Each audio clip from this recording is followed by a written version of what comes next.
Hello, and welcome back to my channel, or welcome if you're new.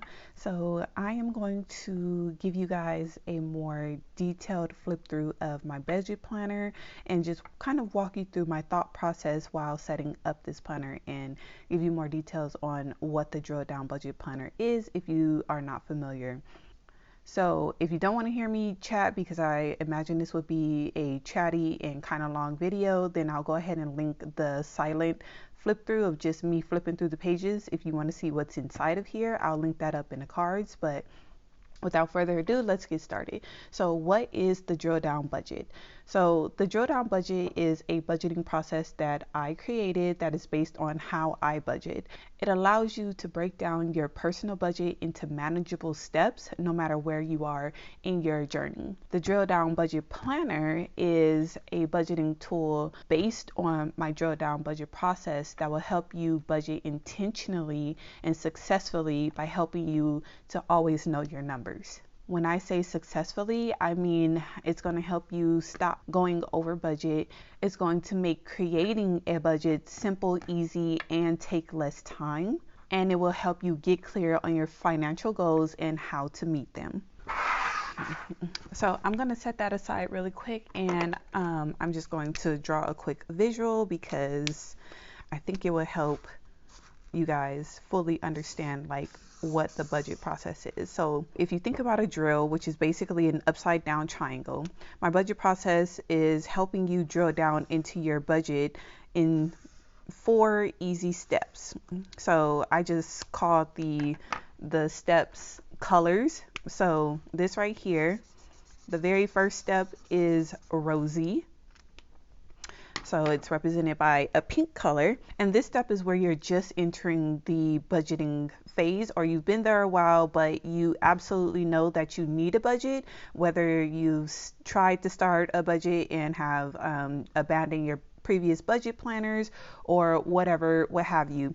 This stage represents the documenting process and the setting up of your budget planner and just getting more familiar with your numbers. So you're writing it down, but you haven't quite started yet. So the next step is represented by a brown color. That's like a milk chocolate brown. So we're okay with that. So this step represents the monthly breakdown that I do with you guys. Not every month, but I'm gonna try to be more consistent with it. And this is where you start to implement the numbers that you wrote down in this stage. This is where you start to work your actual budget so that you can be successful. And then this stage, the next stage, is green. And that stage is you've worked all your numbers, and at this point you're just maintaining. So you're making tweaks to your budget. The grass is green, you're living a life, you're on track. This is the stage that is actually great once you get through this whole figuring out your numbers and actually working them process. And then this stage is the last stage, and it's actually clear, so I'm not going to color it in, and it represents a monthly budget review. So you want to review, like after you're done with your numbers, you want to review at least on a monthly basis and see if there's some goals that you want to meet, or something has come up and maybe you need to go back to this stage and you need to rework the numbers so that you can maintain it again. So it's just a process that repeats itself. So typically you're not going to go back into this stage unless it's the beginning of the year. And at this point, you're just going to update all of your numbers so that it can incorporate anything that may be coming up for the next upcoming year. But typically here is where you're going to live in the drill down budget process. So that is kind of like a quick representation of how the budget process looks visually. It's just like a step-by-step that allows you to get deeper into your numbers and understand your personal budget and get closer to your personal goals. So let me show you what that looks like in the actual planner. Okay, so let's go through the planner and go through the pages with a little bit more detail, so you can kind of see my thought process on putting this planner together based on my drill down budget planner. So in both the light and max biweekly versions, you're going to get this cover. And then depending on which version you get, it's going to say Drill Down Budget Planner Light Biweekly or Max Biweekly. And then there's just a space for your name. So I didn't want, if you're like me, you get caught up on the title page and writing your name in the planner, but your handwriting is going to be all throughout this planner, hopefully. So just write down your name and keep it pushing. And that's more of a pep talk to me than you guys.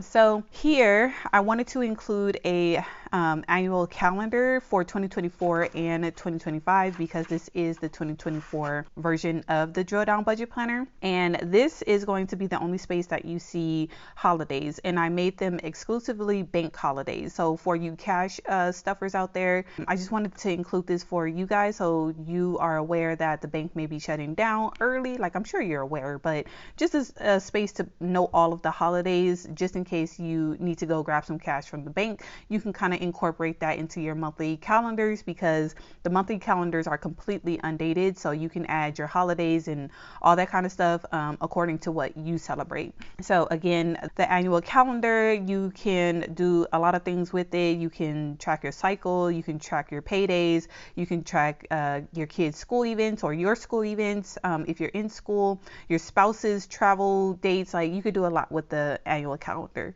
And then I wanted to include the next year's calendar so that you can have a space to start jotting down events for that year. So if you like to set up the family's dentist appointments, eye appointments and all that, you can start to do that on this page, or whatever comes up during 2024 that you need to note down for 2025. So that's what that is for.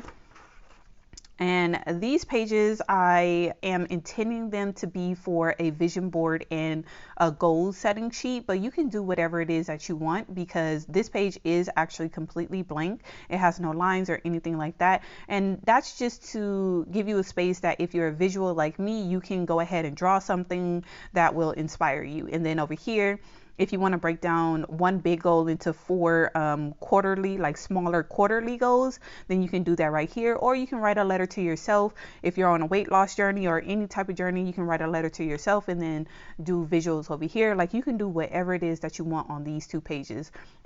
But mostly I intended them to be for you to document your why, because I know you probably hear that a lot, but your why is going to be the reason why you keep going when things get tough. But if you already have that and you don't need a visual representation of that, then this can be whatever you want it to be for, that's for another goal that's pushing you throughout the year. That's that. And then I did include on these spaces is like the free spaces where you could do whatever it is that you want. You can pre-plan, you can write your budget categories, which is what I'm going to do with these 2 pages. You can write down all of your birthdays and holidays that you want to keep track of, or you could just mix that all together and this is just like your pre-planning pages. So 12 spaces to do whatever you want with that. Okay, these first couple of pages are just pages that I wanted to include to make the budget planner a more comprehensive planner, but now starts the actual pages for the drill down budget process, specifically the Rosie documenting part of the process. So in the Rosie documenting process, you're typically aware that you need a budget and or you're looking to improve your budget or your finances due to some kind of life trigger. Not always, but typically you dive into your expenses more deeply when something triggers it. So it could be as simple as you want to be more financially literate so that you can live a better life and achieve your goals. You could pass down that financial literacy to your kids, anything like that. It could be as simple as that, or it could be something where you have life changes. You're getting married, you are expecting a child, or your child is going off to college and you're becoming empty nesters, or you have some medical challenges that you want to figure out, or you have aging parents that you need to help out, or there's just like some kind of certain financial goal that you want to meet, or just life just throws you a curveball and you need to adjust your finances accordingly. So with that, the Drill Down Budget Planner focuses on arranging your expenses into 4 different categories so that it's easier for you to manage. So those 4 categories will be recurring expenses, holidays and celebrations, emergencies, and lifestyle creeps. And those 4 categories, I couldn't really think of any scenario where it wouldn't fall into those 4 categories. And I set up my pages in order to better handle those different situations, and we'll go through them in just a second. But I just wanted to quickly say that if you just write down your numbers and you don't do anything with them, just know that you're not budgeting at that point, you're just documenting. So there is a difference. Yeah, that's that on that. So as we hop into the different pages, I'll kind of tie it into the different categories that I intended them to tackle. So we have a monthly bill tracker right here and a annual bill tracker. So these are the start of getting your recurring expenses together. So for your monthly bill tracker, you have 33 spaces on both the monthly bill tracker and the annual tracker. You have a space for description, when the bill is due, the amount that it's due, whether it's on auto pay, and then a notes. And then you have January through December. And I am intending for this to be a checklist, but if you do have small handwriting or can write small, you can write in the amounts, but I am intending this for this to be a checklist, because you're actually going to track your monthly expenses in the monthly budget breakdown. And another note for this monthly bill tracker, from my experience, it's better to write down just your fixed expenses, because variable expenses is kind of hard to fill in the rest of these sections, because it always changes. That's the point of variable expenses. So I would suggest just writing down your fixed expenses here and then totaling them up, so that every month, if you're pressed for time, you just want to make sure really quickly that your fixed expenses are paid. Then you can go about your business until you have time to get to your budget planner to write down the budgeted amount, the actual amount, things like that. So that's what that is mostly meant for.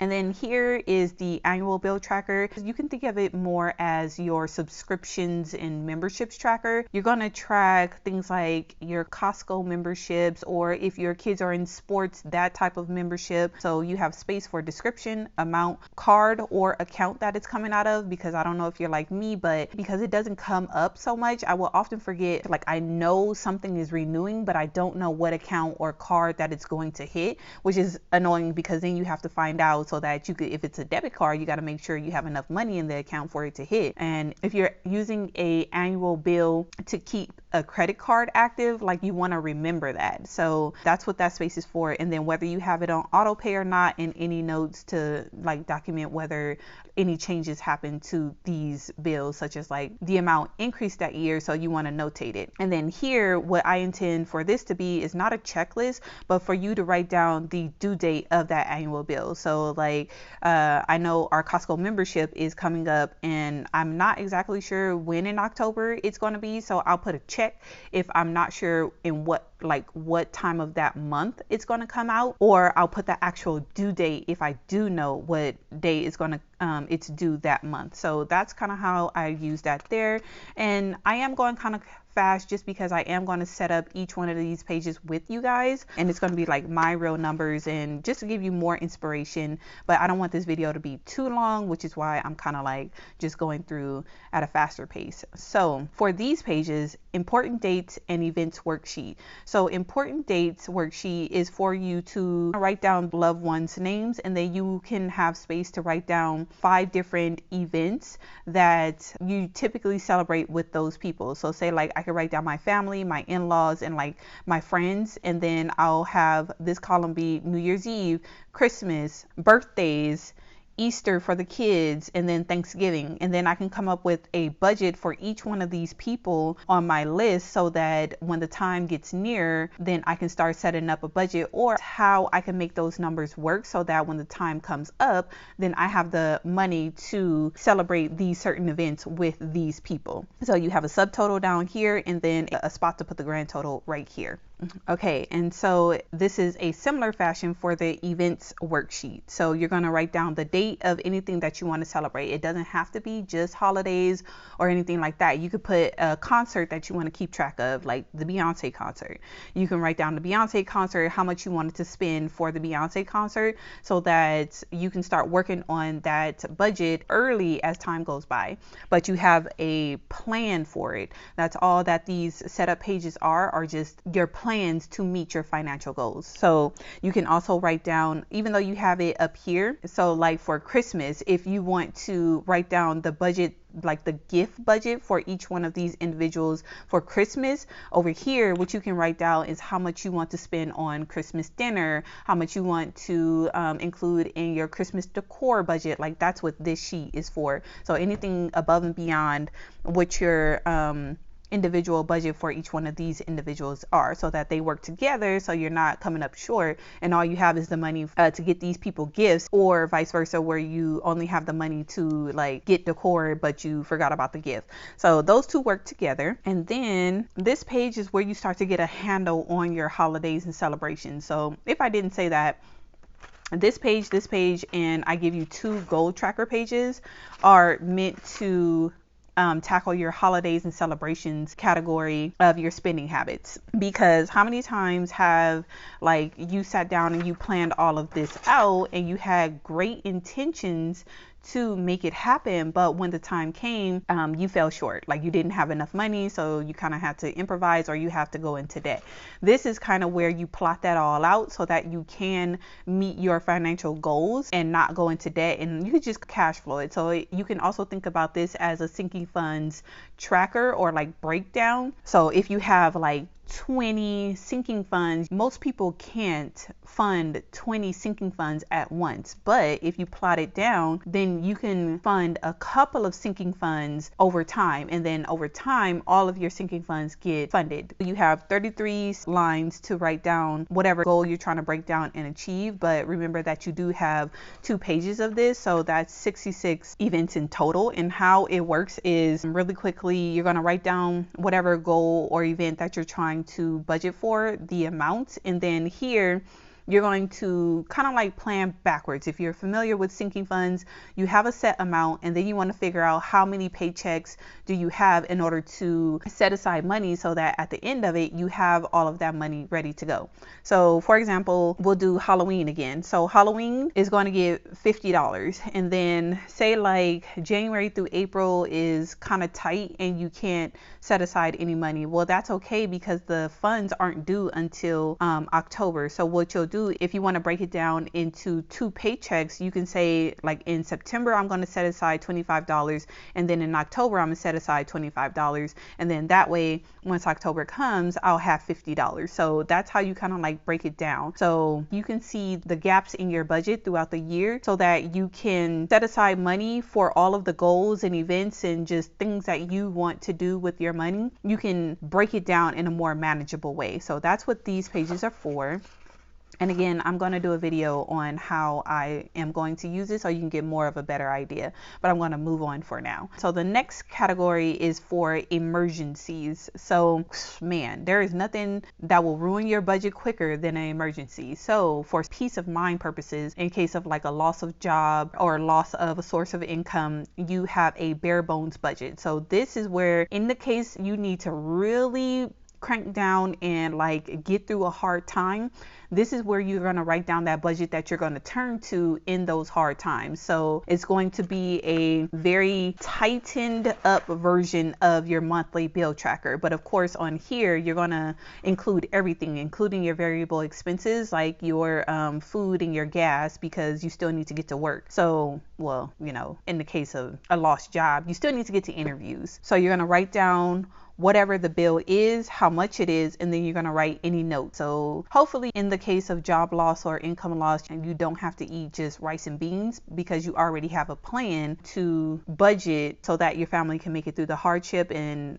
you can start saving up for this bare bones budget, which leads me into the emergency fund worksheet. So here I wanted to add a section where you can write down multiple emergency funds, because if you're like me, you have a couple of emergency funds. You may not call them your emergency funds, but that's basically what it kind of is. It's like a savings account that you dip into when you need to. So we have a buffer, and we typically keep a small amount in there so that if ever we have an unexpected bill that needs to be paid, we can pull from that buffer. So we've transitioned over to Cube Money fully, but just in case there's something like an annual bill that I forgot to move from our main account, which is with Chase, we forgot to move it from Chase to Cube Money, then we have a buffer in there to kind of catch that and give us some grace, because we do not have overdraft protection on that account. So we have a buffer, and then we have an emergency fund where we are saving up long term. Ideally, we would like to have eventually 12 to 24 months of emergency money set aside in that account, and so just in case of job loss or anything like that. So I just wanted a section, so just in case you have multiple emergency funds like us, you can write it down here. And then this section right here is if you want to track any contributions that you're making to the emergency fund. So we have description, and then for the year, what was the starting balance of the emergency fund, what was the ending balance, and then this section right here will help you figure out the amounts that you need for 3 months, 6 months, 9 months, and 12 months worth of expenses in that emergency account. And again, it doesn't have to be an emergency, because it could just be an account that you are setting aside for a specific purpose. So for example, you could have a line for a buffer or $1,000 starter emergency fund like Dave Ramsey was saying. So you can put that there, and then you have your long-term emergency fund right here. And then what happens if you have family out of state and you need to take an emergency trip? Do you want to pull that out of your emergency fund or your $1,000 buffer, or do you want to have a specific emergency fund, so just in case you have to travel out of state to help family, you can have a specific emergency fund right there? So that's kind of like what I had in mind when giving multiple spaces for multiple emergency funds. And then again, you can track it right here with description. So you write down whichever emergency fund that you're pulling from or adding to, and the starting balance, and then how much you're going to add to it, how much you have taken out of it, and then what is your ending balance. And you can do this as if you only have one emergency fund and you're not able to contribute to it regularly, but every now and then, this would be a perfect spot to track that, but it's up to you. So that is to track the emergencies that may come up. So now to go into the last category to help track your spending habits is for lifestyle creep. So if you don't know what lifestyle creep is, it is basically as your income goes up, your expenses go up. So it's really easy for that to happen because you won't notice small increases over time. And then at the beginning of the year, your expenses may have been $3,000, but over time, groceries started creeping up, gas started creeping up, and you may be shopping more, just whatever it is, your expenses are creeping up. So now your actual standard of living, which is basically the amount of money that you need to maintain your lifestyle, has crept up as well. So this could be something that you need to adjust because you need to bring it back down because you're overspending and you're living above your means, or this could be just a indication of a new lifestyle and you need to adjust your budget accordingly. But it just depends on the situation and what the numbers tell you. So I wanted to include a net worth tracker for those that are out of debt and, are saving and are starting to invest and all that kind of stuff. I wanted to give you a space to track your net worth because I know a lot of budget planners typically don't have that. And I know this is something that I'm going to need eventually. So I wanted to include that sheet.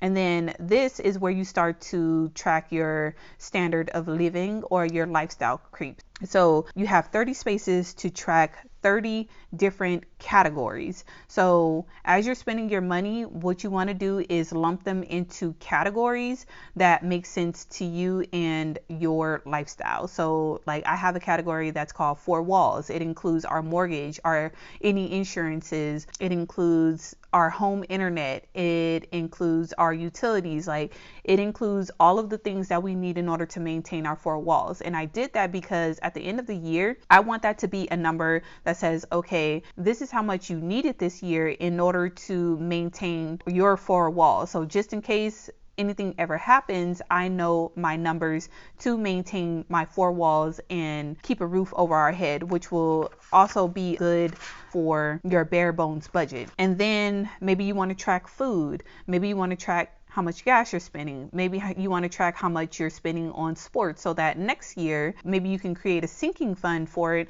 and start to save up that money little by little, so that, you know, when the kids get into sports, it's not a huge expense when that time comes to sign them up. So that's kind of like some of the categories that you want to be tracking. So you have a space for the description, the monthly amount that you think you will need for each category, and then this is a column for you to do a 12-month budget. So what you're basically going to take the numbers in this column and multiply it by 12, and this is the total amount that you will probably need for the month. So this is just kind of like a North Star to keep you on track and just to give you something to compare to throughout the year as well. And then this is a space for any notes that you might want to take. And then down here you have a total to add everything up. So how it works is every quarter, once you do your monthly review and you add up all your actual numbers, you're going to take those numbers and you're going to put them here. So what you're going to do is you're going to write down your 30 categories. If you know, up to 30 categories, you're going to write down the monthly amount from here that you think you are going to need for each category. And then for the quarter, you're going to just take this amount times 3, and then that is how much money you think you may need for each category. And then once Q1 is over, come April, you add up all your numbers from January to March, and then you put the actuals in this column according to each category. And then this is for you to just calculate your difference, whether you went over budget or under budget per category. And then you have your totals. And then if you're into percentages, you have a space to put the percentage down here. And then to make it easier, at the end of every month, once you've done your month-end review, you're going to take the month's actuals and write it in this column. So you're ready to go to fill out this column at the end of every quarter. And that'll make more sense when I get to like explain how to use these standard of living trackers. You do have some totals down here so that you can compare the numbers. So you have your month-end totals, and then you can compare the month-to-month difference, and then you can compare each month to how you thought you were going to do at the beginning of the quarter. And then if you want to do that, write that in a percentage, then you can on this bottom line. There's pages for that each quarter, so Q2, Q3, and then Q4.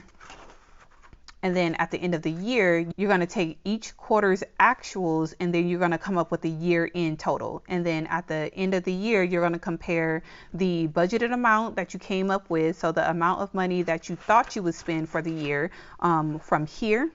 And then you're going to transfer that budgeted amount here, and then you're going to transfer this year-end actuals total to right here, so that in one page you can compare how you thought you were going to do to the end of the year of how you actually did. So that way you can take a look at the numbers and see what the difference is, and see were your numbers reasonable. If you're over your food category by 25%, you're going to sit down and you're going to think, or you can flip through the budget planner and like see why that was. Were you just not meal prepping as much as you wanted to? Were you eating out because of stressful situations? I mean, inflation is a good reason. So at the end of the year, you can make the assessment going into next year whether you need to tighten up this category, or whether that's just your new standard of living. And that's another reason why I didn't call it lifestyle creep, and I just call it standard of living, because just because your expenses went up doesn't necessarily mean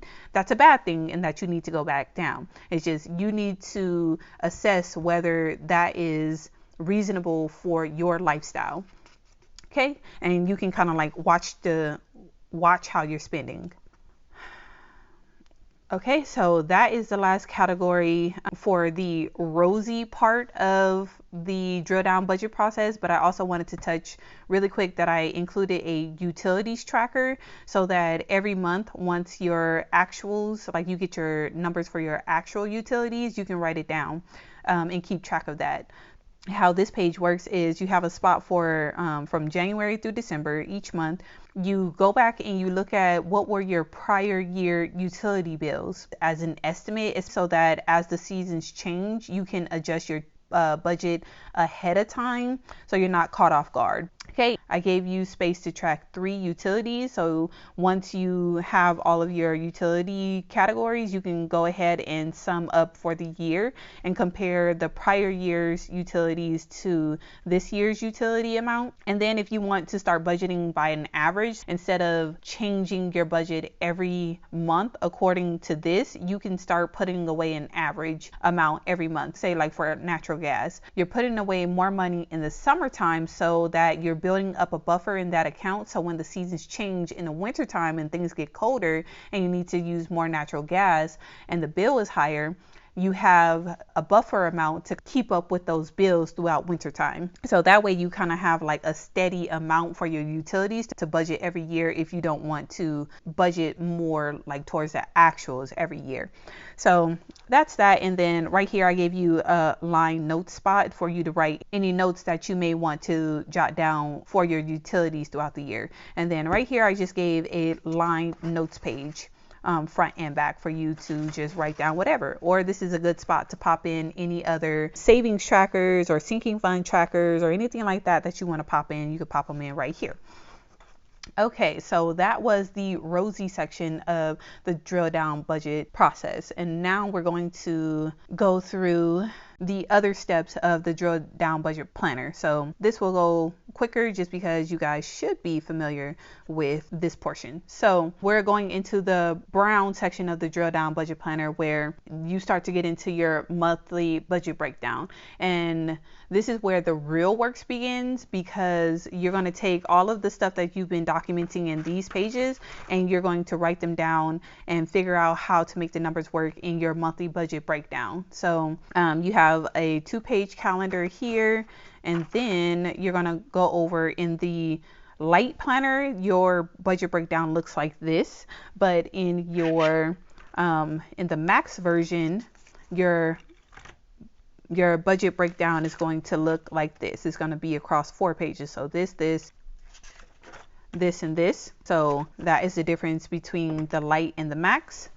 So you're going to have your income up here and then all your expenses right here in your light version, and you're going to break them down by paycheck. So you have space to break down up to 3 paychecks just in case you're paid bi-weekly and you have a magic month. You can go ahead and break those down and figure out how to make the numbers work and meet your goals. Okay. After you break down your monthly budget, you come into the green step of the budget process, which is expense tracking. And I suggest tracking your expenses at least every week and kind of don't go past that, just because it might get unmanageable if you go longer than a week without tracking your expenses. So in the light version, you have a transaction log, so you can track expenses in a running log if you want to. Or with the max version, you have an expense tracker where you can track expenses paycheck to paycheck. So that's how the expense tracker is set up in the max version. So rinse and repeat so that you are keeping up with your transactions, so that at the end of the month, you can drill down further into your month in review, which represents the clear step of the drill down budget process. So at the end of the month, you're going to add up all of your expenses according to whatever category you assign them to, and then you're going to write down your categories, which should match, which should match up to the 30 categories that you had in your standard of living tracker. So when you're setting this up, do take it kind of, serious, because you're going to track up to 30 categories across the year. So these categories should be the same categories that you write down in your month in review. So I did leave this blank because you can either compare your budgeted expenses for this month to your actual expenses for the month, or you can compare your actual expenses from your prior month to the actual expenses for this month, and then you can write down the difference and then the percentage. And then don't mind this page, this is my copy, and my youngest daughter got to it and just like tore my planner up. Poor baby. But I'm still going to use it because it's just a notes page. So just ignore that. Yours will be intact. But at the end of the month, you come and you total up everything, and then you start to reflect, which is what the clear step of the drill down budget process is all about. You're going to review your budget and make improvements where desired. Did you go over budget this month? If you did, why, and what can you do to not go over budget next time? And then you'll be able to clearly see that if you do your monthly review. So if you didn't go over budget, what went well? What do you want to continue? Like things like that. I didn't want to do prompts because one, I don't like prompts and they get kind of boring. So I wanted you to be able to ask the questions that motivate you, that will get you closer to your goals. And that's different for everybody. So I did not include prompts, but I gave you a note sheet front and back to do with as you please. So whether you want to come up with monthly prompt, then you can go ahead and write those. So again, are there any new goals that you want to meet? In order to meet that goal, do you need to update any reference pages?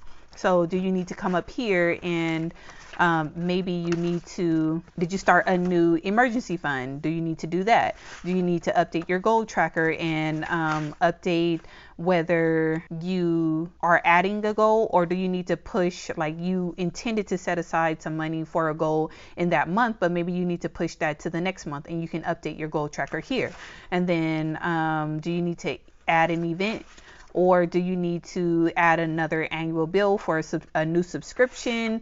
Do you need to add a new monthly bill that's a fixed expense? Like, what do you need to do to update those previous pages to keep you on track for the rest of the months? And then right here on this side of the page is where I typically like to write any notes to myself for any changes that I need to make for my next upcoming budget. So I know as part of my budgeting process to look right here for any notes that I wrote to myself before I set up the next month's budget so that I could implement them and then make it work. Okay, and then the last step is going to be to update any trackers that you may have. So you may notice that I did not include any debt trackers or sinking fund trackers beyond like the goal tracker and any savings trackers, because I do plan on offering printables. The printables, I will email them so that you can get them for free, but if you're not on my email list and you miss an email, they will be available for purchase a la carte on my website, plannerfunction.com. So the website isn't open yet, but just know that is my plan. So if you want free printables,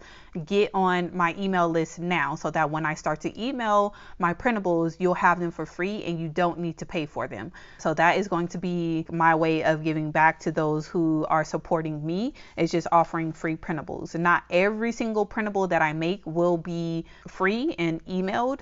Some of them will be a la carte. I just didn't want to include them in the budget planner because everybody needs different things. Not everybody is in debt, so not everybody needs debt trackers. Not everybody is in a position to save, so not everybody needs a savings tracker.